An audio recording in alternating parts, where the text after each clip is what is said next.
ST. Conductor कॉलेजमधील एका मुलाला म्हणतात, मित्रा, हा मोबाईल तुला खूप पुढेच घेऊन जाणार आहे बरं का.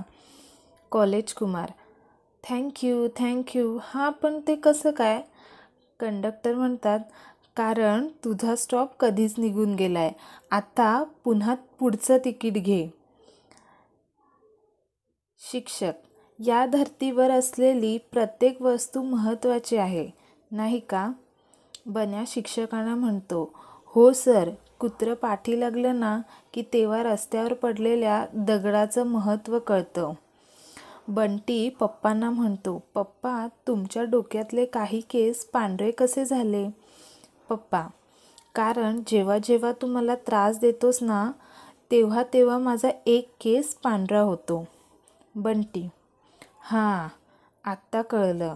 आजोबांचे सगळे केस पांढरे का झाले ते. आई चिंगीला म्हणते, चिंगी, लवकर अंघोळ करून घे, नाहीतर शाळा बुडेल. चिंगी, अगं आई, बादलीभर पाण्यात शाळा कशी काय बुडेल? आई, थांब, तुला त्याच बादलीत बुडवते. पप्प्याचे बाबा पप्प्याला म्हणतात, पप्प्या, तू शाळा बुडवून डोंगरावर का जाऊन बसतोस रे? पप्प्या, आमचे गुरुजी नेहमी म्हणतात, मला तुम्हाला खूप उंचावर गेलेले बघायचे आहे. बाबा राहुलला म्हणतात, राहुल, तुला किती वेळा सांगितलंय जास्त मोबाईल वापरू नकोस म्हणून.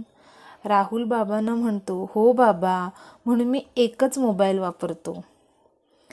बंड्या, आई, दरवाजा लावताना कर आवाज का येतो?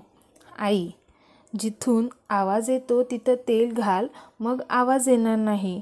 बंड्या रात्री उठतो आणि आईला विचारतो, आई, तेल कुठे आहे? आई म्हणते, आता कशासाठी पाहिजे? बंड्या म्हणतो, अगं, बाबांचं पण झोपल्यावर खर्र आवाज येतो म्हणून. पप्पूला पोलिसांनी अटक केली आणि त्याच्यावर खटला सुरू झाला. वकील पप्पूला म्हणतात, तुम्ही पोलिसाच्या खिशात जळती काडी का टाकली? तर पप्पू वकिलांना म्हणतो, साहेब, मग काय करू? त्यांनी मला सांगितलं होतं की जामीन हवा असेल तर खिसा गरम करावा लागेल म्हणून. बाळू काकांकडे पाहुणे आले. उन्हामुळे उकडत असल्याने त्यांनी कोट काढून खुंटीला अडकवून ठेवला. गप्पा रंगात आल्या. एवढ्याच त्यांचं लक्ष आपल्या कोटाकडे गेलं. पाहुणे म्हणतात, बाळासाहेब, माझ्या कोटाच्या खिशात खडे भरतोय तो तुमचा मुलगा आहे ना? तर बाळू काका पाहुण्यांना म्हणतात, छे हो, तो तर माझ्या भावाचा मुलगा आहे. तो बघा, तुमच्या बुटात माती भरतोय ना, तो माझा मुलगा आहे.